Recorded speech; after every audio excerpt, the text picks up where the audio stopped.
मी आपल्या आशीर्वादानं अनेक वर्ष आमदार खासदार सगळ्या क्षेत्रात राहिलो, परंतु आपल्या भागातला एक भूमिपुत्र एवढं मोठं नाव लौकिक करतो, निश्चित गोरे सर आपल्याला देखील आपली छाती स्वाभिमानानं फुगेल एवढं चिरंजीवाचं काम त्या ठिकाणी आहे. कोरोनाच्या काळामध्ये मी स्वतःही अनुभव घेतला आणि अनेक लोकांना जीवदान देण्याचं काम हे डॉक्टर संदीप गोरे यांनी केलेलं आहे.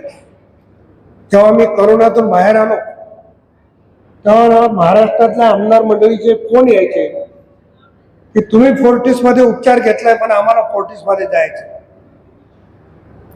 आता फोर्टिस हॉस्पिटलची सगळी कहाणी सांगणार नाही, परंतु एक नामवंत हॉस्पिटल म्हणून ते हॉस्पिटल आहे आणि गोरे सरांना निश्चितपणानं दोन्ही चिरंजीव, दोन्ही सुना, मुली एवढं सगळं कुटुंब निघाल्याच्या नंतर आणि तुमची तब्येत बघितल्याच्या नंतर तुमची शताब्दी आम्हाला साजरी करावं लागते असं वातावरण निश्चितपणानं आहे.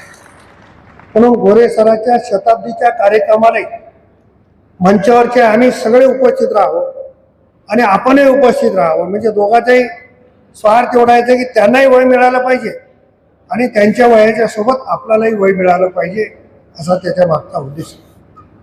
गोरे सरांचं पुस्तक मी पूर्णपणानं चाललं नाही, पण थोडंफार चालताना मला पण असं वाटत होतं की एवढा उशीर मला भेटायला का झाला.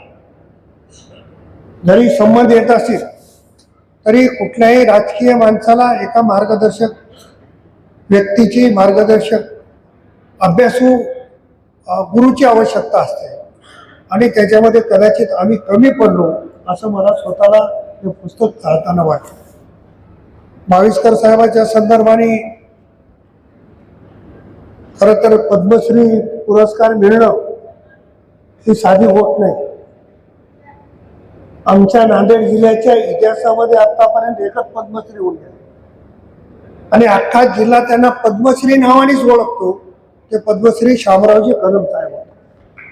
म्हणजे या पुरस्काराचं महत्व काय हे मी सांगण्याची गरज नाही, परंतु एवढा मोठा पुरस्कार मिळालेला व्यक्ती गोरे सरांच्या सानिध्यात येतो, गोरे सरांच्या पुस्तकाला आपल्या सद्भावना किंवा आपलं मनोगत किंवा त्या सगळ्या गोष्टीची भूमिका घेतो. त्याच्याबद्दल या विभागाचा आमदार म्हणून मी भावस्कर कुटुंबियाचं मनापासून मी स्वागत करतो. आपण आलात त्याबद्दल आपलं मी या ठिकाणी स्वागत करतो. कोंडे सरांच्या